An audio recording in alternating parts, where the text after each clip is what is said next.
Okay, guys, we are back with part 2 of the Fab Fatties Rebecca Spotlight episode, where we are sleuthing, and by sleuthing, I mean sleuthing, for clues about why Maria, the mysterious fourth member of the Fab Fatties podcast, disappeared. She's no longer on the podcast. That being said, Allie's no longer on the podcast for completely different reasons. She's doing her own thing. At least that's the story that we've been told. Versus Maria, her departure was just a little less smooth. We'll just leave it there. If you watch any of my other episodes on this topic, you know exactly what I'm talking about. Maria started this podcast with Rebecca, and she was the first to leave. And we have some prevailing theories about why this might be. Our first one is that she's funnier than Allie, and Allie got jealous. Our second one is that she and Rebecca had a falling out just between them as friends, and so they started together. It was like the other two girls had to side with Rebecca, and Maria had to leave. And the third one, very interesting theory, is Allie's personality traits.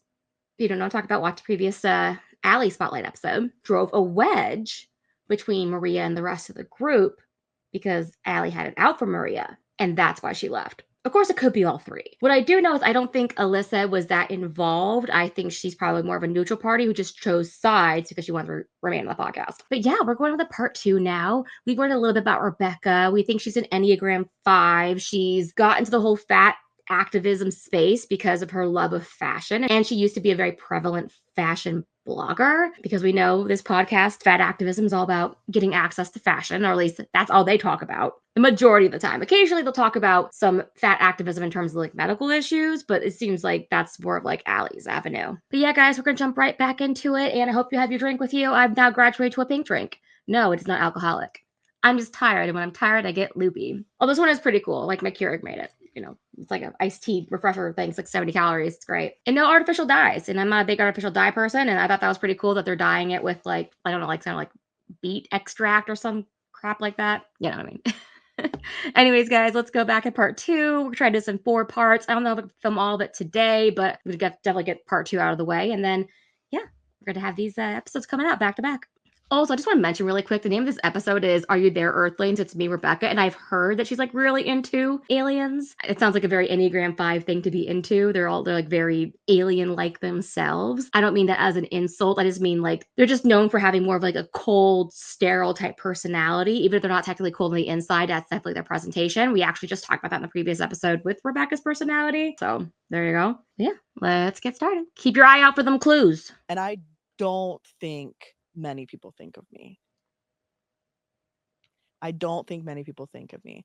I think for most people in my life, whether it's at work or my family, whatever, I think most people interpret me as capable and not needing of help or support. Think about you all the time. Well, thank you.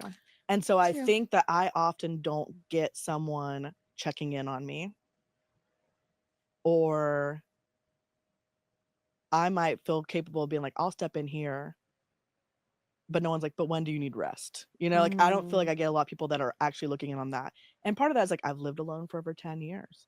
And you're like, who's checking in on me? There's been times where I'm like, I could die in my apartment and no one would know for multiple days. Not right now because we do too much damn stuff. Like y'all would know. I would know within a couple hours. We would know within a couple hours. Like, why is Rebecca not in any of our not in any of our 10 group chats? Yeah.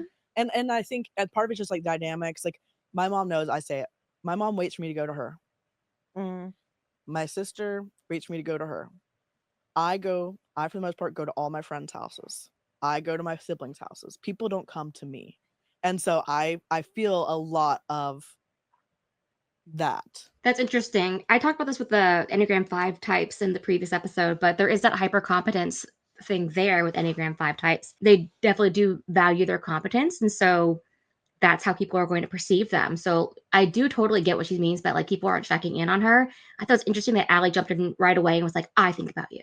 I bet Allie made a show of thinking about Rebecca for sure, at the very least. And I kind of wonder if that contributed to why Rebecca would choose Allie over Maria because of Allie's alleged, I'm assuming, performative care. It's that whole thing I talked about with the possible love bombing that could be occurring within this friend group versus you might have somebody who genuinely cares. You heard Maria said so too. She's like, I care. But you could hear her voice was a little bit smaller, right? She wasn't declaring it. She wasn't shouting it to the world, but she cares. But Allie swoops in and was like, no, I care. I think about you. And it's interesting if somebody says it louder, to somebody who's more introverted, like Rebecca, I could definitely see them taking it as, well, she must care more because she said it the loudest. But it's not always the loudest people who are your biggest supporters. And I think it's important to remember that, because at the end of the day, love bombing's not love. And I'm like, well, I would like it back. I don't always ask for it. Okay, can't do magical thinking, right? But I do think there's a sense of like, who's taking care of me? Who's taking care of me? And I don't trust many people to do it beyond a little scope that I allow them to. Yeah. And so that's the wall. The wall is I got to take care of myself. And so if anyone else does something that's not taking care of me, well, who's going to take care of me best? Me. I'm going to buy my own flowers. I'm going to do whatever. Can I want to pause right there because even though I was analyzing that, it is very relatable to somebody like me. Like I said, I'm an Enneagram 3, which is like the extroverted version of an Enneagram 5, like she is. So there's definitely a lot more differences too. But in terms of that achievement and competency factor, 5s and 3s, they share that. And I definitely have been going through a phase at my age. And she's 36 here. I'm also 36, where I'm like, geez, who's going to take care of me?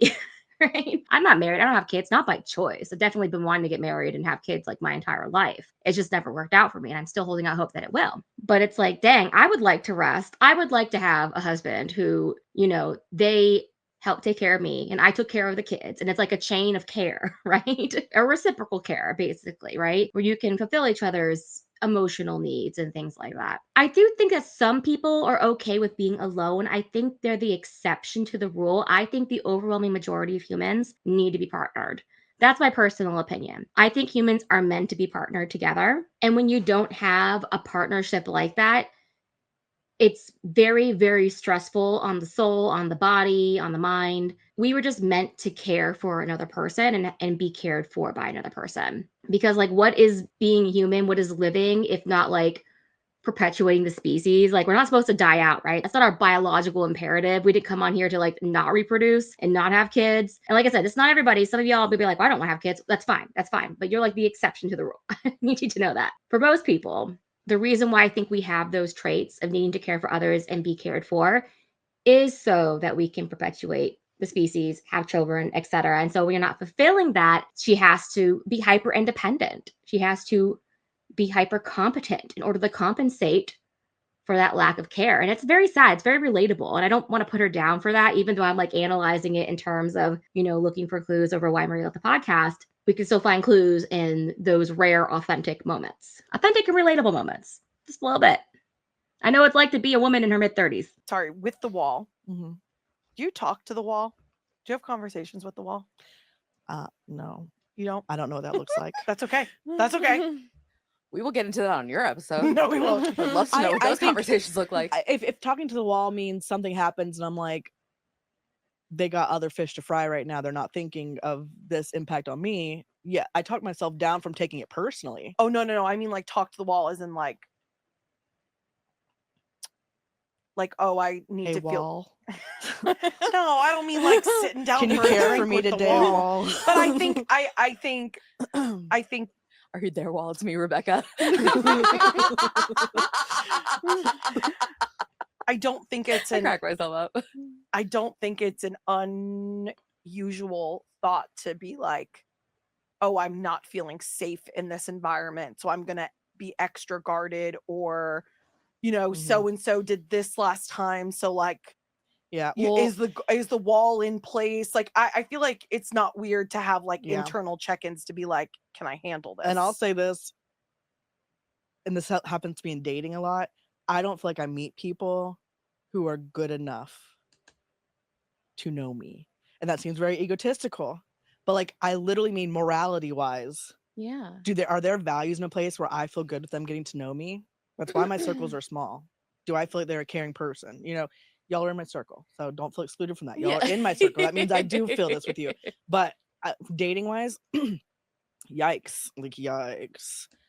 It's interesting that she's bringing that up, because that's actually something I recently had a conversation with my therapist about. I know I sound like a crackpot when I say I go to therapy, but I go to therapy for a very specific reason that I'm not going to get into on here. But I will talk about letting people in, having walls up, because we were drawing how many walls I have up around myself, and it's something like 4 different walls. And depending on what level of friendship you have with me, you get to go through each little level like a video game to eventually reach the inner sanctum of Lisa. Very few people get to reach the inner sanctum of Lisa. One of the reasons I bring up Alex all the time is he actually has made it to the core, where he's seeing the inside. He's seeing the, dare we say, don't take offense to this term, but it's just what we call it, the autistic level of knowing Lisa. And it's funny because Eric's now in there too, and he just kind of like slipped on in by because he was attached to Alex. They're like a package deal, so to speak. But it's funny when she's talking about in terms of values, like this person's just not good enough to know me. That's a little weird. Like I can understand wanting to share values with somebody, because if you're looking to build and grow something together, like if you want to have kids in particular, you want to make sure somebody's on board with your values in order to make sure you're on the same page with raising kids, right? But to say like you don't share my values so you don't get to know me, that's a weird thing in my personal opinion, because like I have a lot of friends where we have vastly different values. Like I would say, for example, someone like Eric, I mean, I love Eric, but we have a lot of very, very different values, but he still gets to know me because he's trustworthy, I guess is the best way to put it. Because my walls stem from a series of events in my childhood that resulted in, like, this is just part of it, but extreme humiliation, like public humiliation. And so I have this intense fear of being publicly humiliated again, which is funny because I'm now like on YouTube. Like I would say doing YouTube is a huge step towards facing that humiliation, because I could very, very easily, I could get canceled. Somebody could easily look me up and try to get me fired from whatever company I work for. Not to give you ideas or find out things about my past or things that I've said or things like that and just try to humiliate me and embarrass me.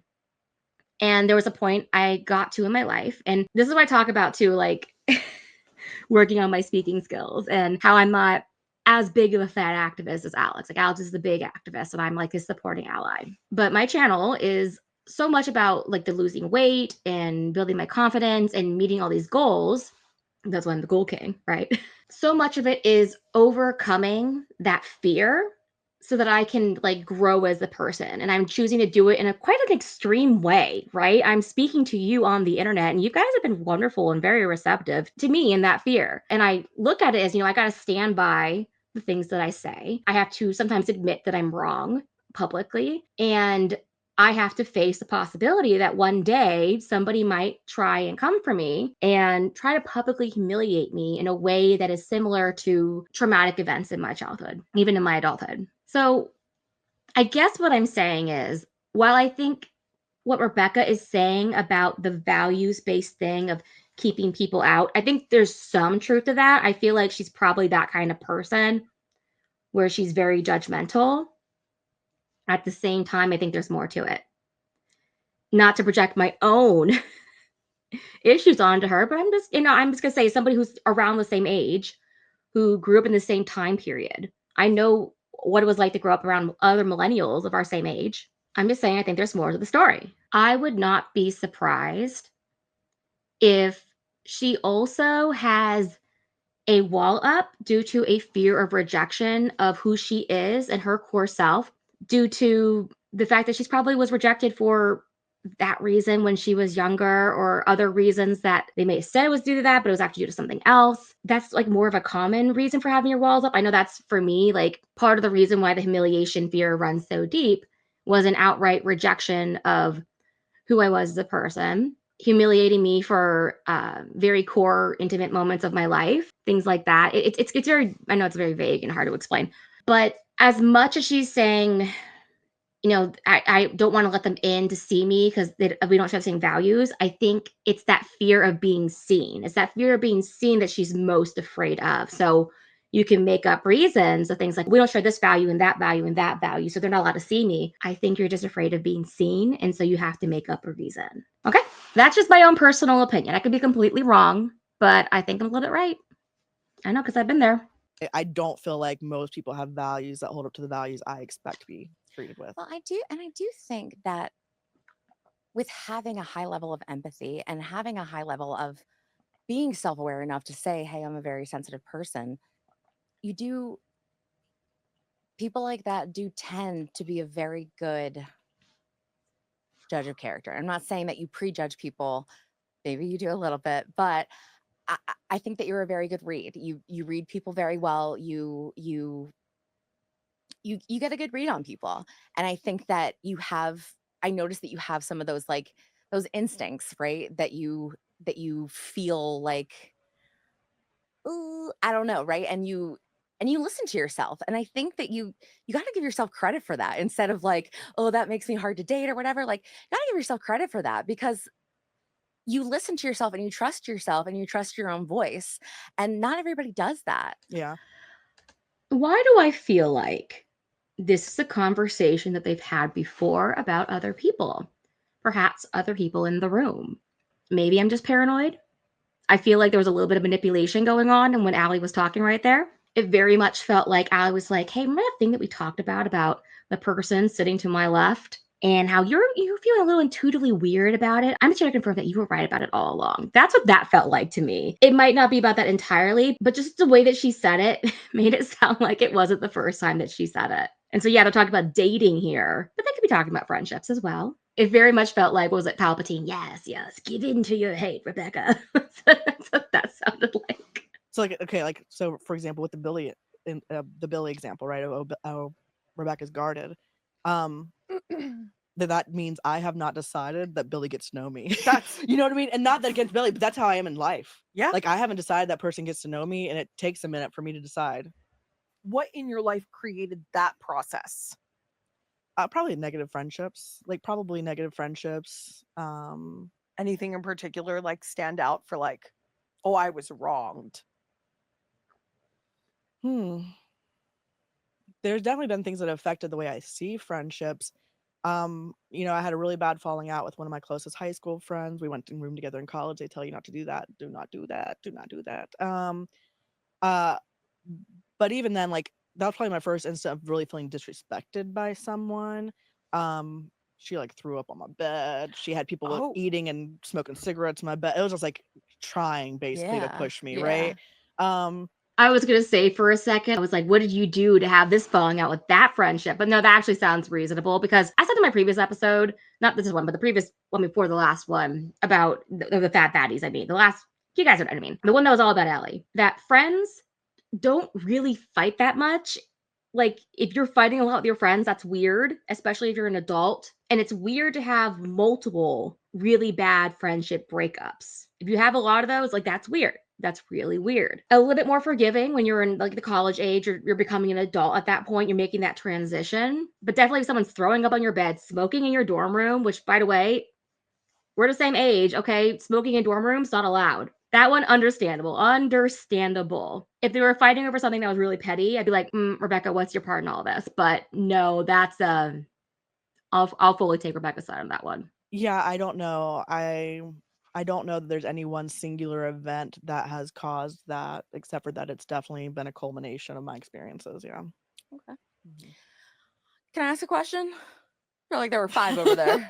I was just really interested about the wall.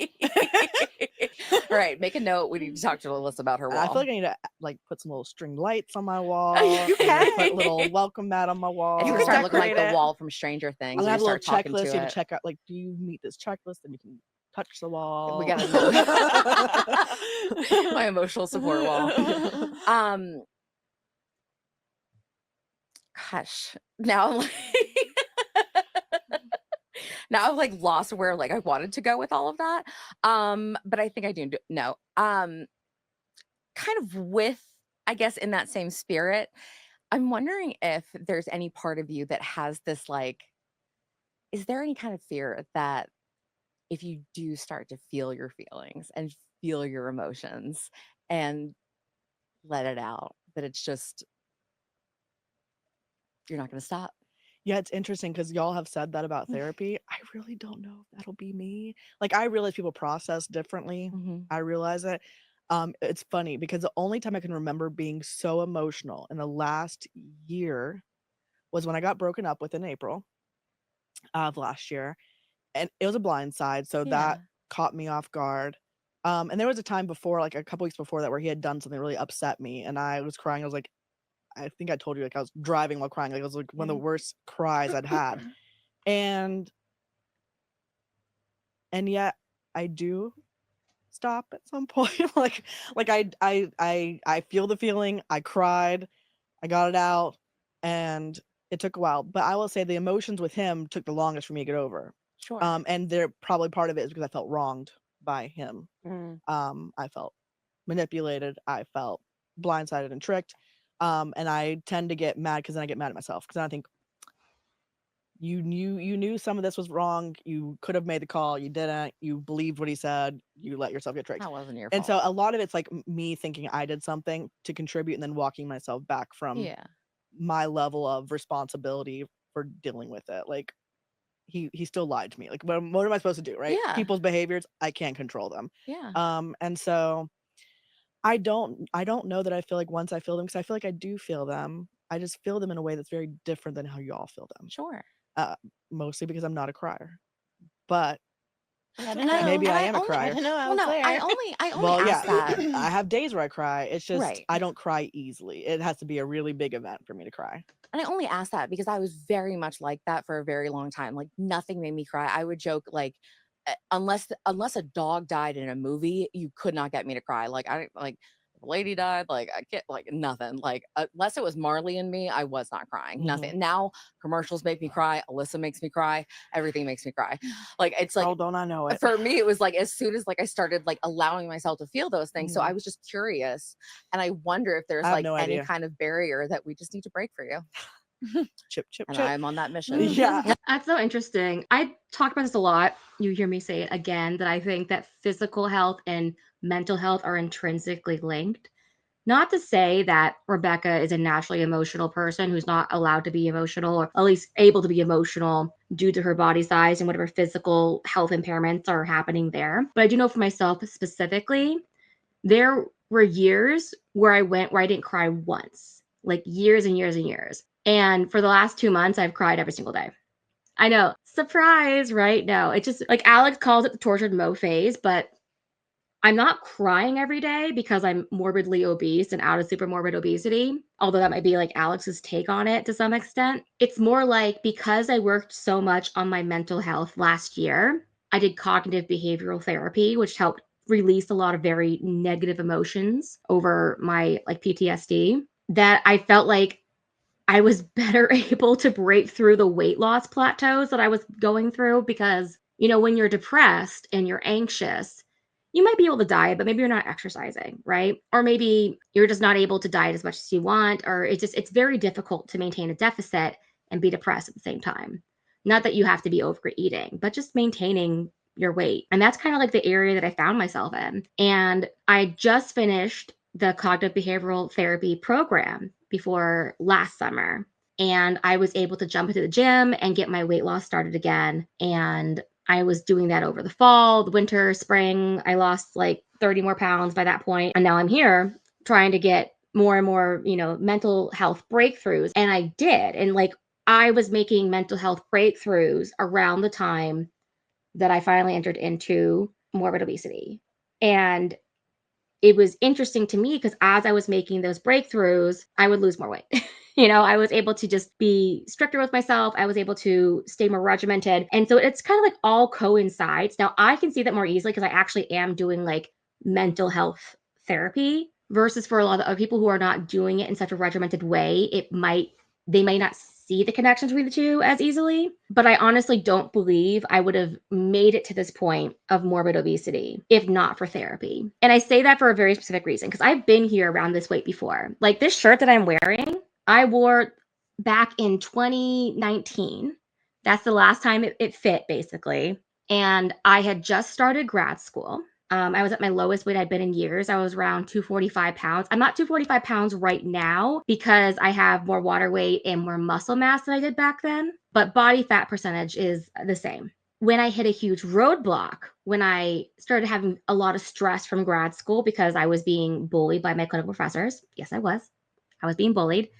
And I had to choose to shove all my emotions down and put on a fake face just to make it through that program so I would stop being bullied. And my doctor, at the very same time, took me off all of my medications because I quote, I don't have access to your record, so I'm not going to re-prescribe these medications. I know, ridiculously stupid. And I was on Medicaid, so there was like nothing I could do about it. I had to wait I think 6 months to get a new doctor who's much better. And I'm still with her today. Even now that I'm on private insurance, I still see her just because she was so good to me at that point as well. And she lives nearby. And her office is nearby where I live. But what I'm saying is when I got to that weight the last time, I went through another mental health crisis just due to all that stress and coming to terms with where I was in my life and how unaccomplished I felt, how I didn't have a family. It's almost 10 years later and I still don't. And I ended up regaining all this weight. And like I said, it's most of it's like medical because of my hormonal issues, and I just kept getting injured. I didn't know I had hypermobile Ehlers-Danlos syndrome at that time, I should say. I literally just found out I had hypothyroidism like a year into that program about. So I was finding out all these different medical issues around that time and dealing with them and trying to get them under control, and then dealing with the stress and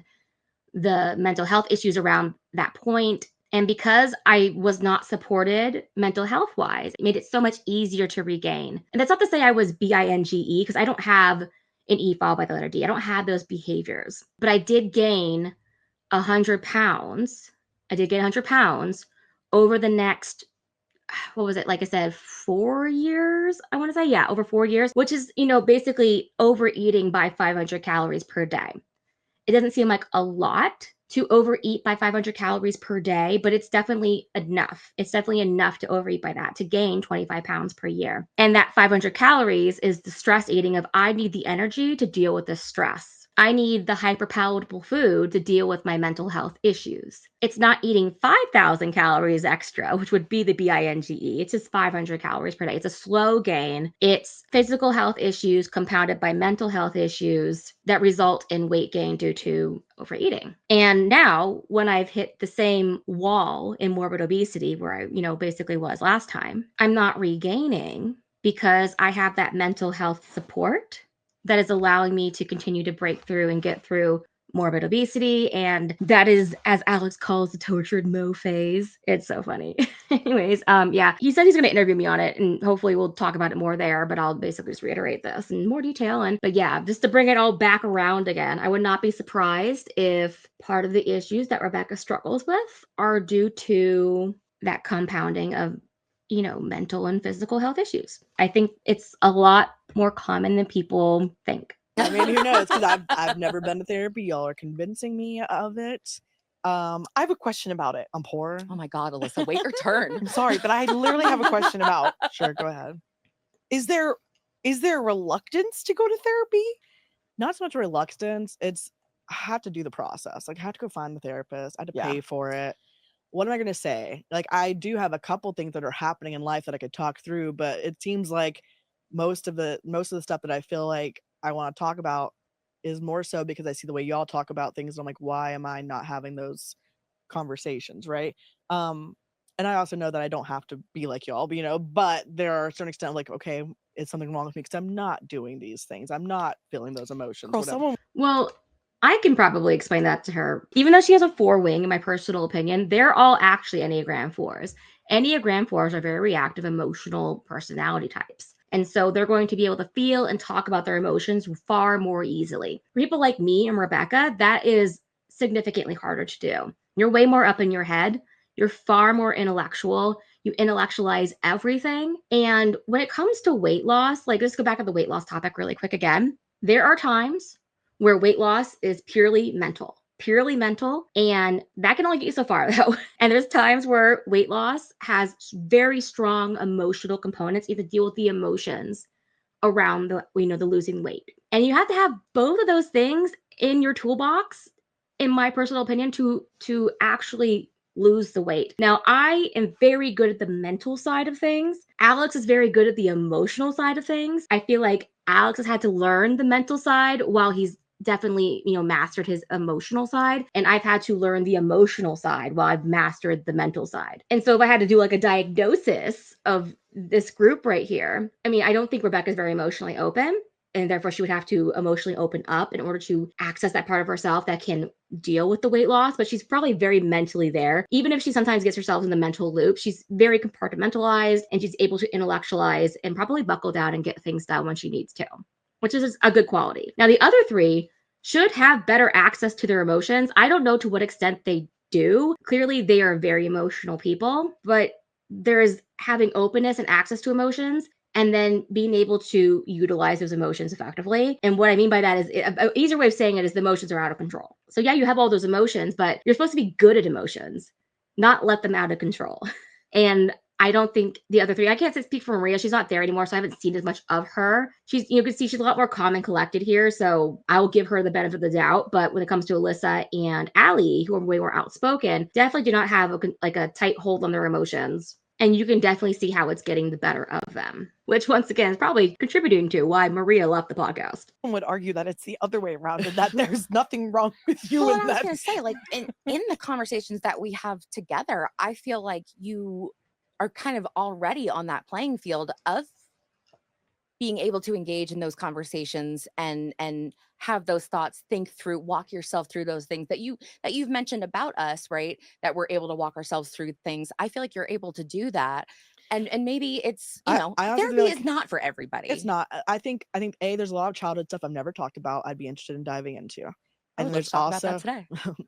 there's also Did you I think hear the laugh? as someone who's by themselves a lot, where I could improve is very much so communication with others, but also managing the disappointment, right? Like, because like disappointment doesn't have to mean I have to take 10 steps back. Right. But I'm like, if you can't give me this, I got to take a step back because I can't need you. I can't need you, right? So that is something I'd like to work on. Like, okay, it doesn't have to mean that. What does that look like then? I just think that you're so immensely self-aware, and like it's just something that I just admire so much That's about what gives me you. anxiety. It's Too not self-aware of myself. honestly, it is not the most fun thing in the world to be. I one day walked into therapy and I was like, she's like, what do you want to talk about today? And I was like, I'm just so tired of myself. I'm so tired of myself. And I get that. But I think that you're so self-aware. And I just love that about you. I love that about you. So I know that we joke about it. I don't know that talk therapy isn't for, I do think that some kind of therapy is for everybody. I don't know that talk therapy is for everybody. Maybe this is your therapy, but I think you need to give yourself This credit. is therapy though, because my therapist told me that I should pull back because I'm doing a lot of therapy, and But she you know considered this tools of therapy. therapy a little bit differently than me. Oh, that's not good though. Ooh, don't do therapy on the internet. Yikes. I mean, I know I made a whole thing about how me putting myself out there is part of me facing my fears. That's a little different because I save all the therapy stuff for actual therapy. And in therapy, you're given tasks and goals and things, the way to challenge yourself out in the real world. You're supposed to do that. You're not supposed to actually then get on the internet and hold your own personal therapy session. But this does explain a lot whether like this is our safe space. It's like, if you want to have these conversations, have them off the internet. Like, would you let the internet into your therapy session with your actual therapist? I don't think you would. It's weird. I don't know if they realize how weird this is. I really wonder what Maria's thinking. She's been quiet for a really long time. I have to wonder what she's thinking. Maria, what were you thinking when this conversation was happening? I want to know. I really wonder if she was thinking, like, are we supposed to be in a therapy session? I thought we were talking about fat activism. Instead, we're just talking about our emotions on the internet where people can listen to them and then judge you, but you don't want to be judged for it, but you're making it public. These are private conversations that you're having with the door wide open. I think True. I think it's Sure. worth a shot for me. To like talk to a professional. Yeah. Because as much as I've And sat there's in therapy, I'm not a the thing professional. I probably need to talk about is like there are certain areas of my life I avoid, and like that's probably the number one thing I need to deal with is the areas I avoid. But there's all this other stuff that I'm interested in kind of working through. Yeah. I'm going to stop it there. I didn't get as much into that video as I wanted to because I had to stop and talk about certain things so much. I talked about myself a lot, right? Expose myself on the internet, but I'm here to be real with you as much as I can without therapizing this video. And what did we learn? What did we learn? Allie's still on edge. Do you see the way that she like snapped at Alyssa during that one part? She was like, "You've asked enough questions," or something like that. Like you could still feel the hyper aggression coming off of Allie during this episode, even though she didn't talk as much in this section. Maria, dead quiet. Alyssa, very, very, very interested in whatever the heck is going on with Rebecca, probably because she can see some of herself in her. Like they're like mirror personality types, Rebecca being that 5 wing 4 and Alyssa being the 4 wing 5. So they're like inverted in some ways. I do think it's interesting that they're trying so hard to get Rebecca into therapy. And that is a thing that I don't like it when people do that, where they're like, this worked for me, so it needs to work for you. And it's done a lot of the time as a way of justifying your own choices. Like, you need to justify your own choices of going to therapy, so you're going to push therapy on other people. You're going to justify your own diet, even if it's working for you or not working for you, so you're going to push that diet on other people. And I used to see that a lot with people who were doing keto. Like, when I first started this channel, people just wanted to push keto on me nonstop. I would be like, I'm not into keto. I tried keto. Keto made me sick.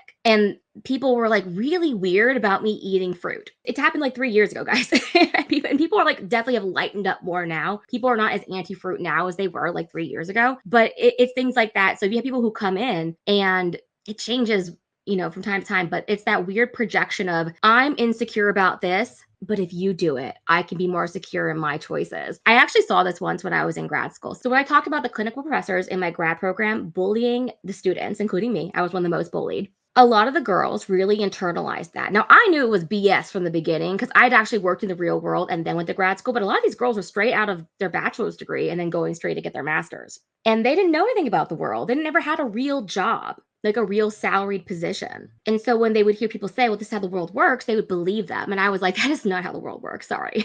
And that's one of the reasons why I was targeted the most in that program, because I had to be the nail that was hammered down. But I think that program started with maybe a quarter of the girls on SSRIs, like antidepressants, anti-anxiety medications, and which is still pretty high. But you understand, when it comes to women in professional positions at a certain age, that's actually quite common, unfortunately. But by the time we finished the program, over half of those girls were on SSRIs, and they fully were defending it. They were believing it, and they're like, no, I actually need these. And I would argue with them. I was like, you don't need these. This grad program is incredibly stressful. These people are being horrible to you. They're bullying you. We can see the cause of what is causing your anxiety and depression. It's these people. It's the way they are being treated. You don't have a disorder. You're in a toxic situation, and you shouldn't have to medicalize yourself out of that toxic situation. The situation is the issue. You're not the issue. But because other girls were on the medications, they would reinforce it. And they'd be like, no, don't shame them for medications. Like, I'm not shaming them. I'm shaming the program. I'm saying the program is convincing you there's something wrong with you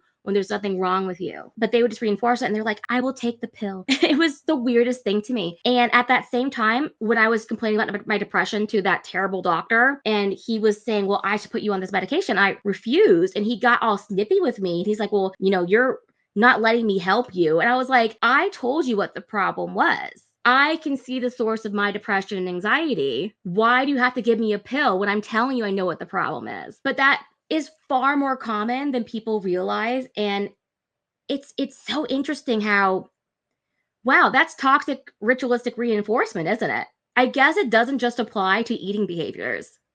It applies to so many other aspects, and it definitely explains why so much of this happens in groups of women, because that entire grad program I was in was all female. There was one guy, he dropped out. I don't blame him. But speech pathology has the highest gender disparity of all professions. 99% of speech pathologists are women. And for good reason, in my personal opinion. I feel like we're really good at it. I mean, women are just good at talking. People are like, why are you promoting stereotypes? Well, guys, it's just, come on. Women evolved to communicate effectively. Yeah, it's so interesting that I've seen that toxic ritualistic reinforcement in other areas. And I feel like they're doing it right here with therapy.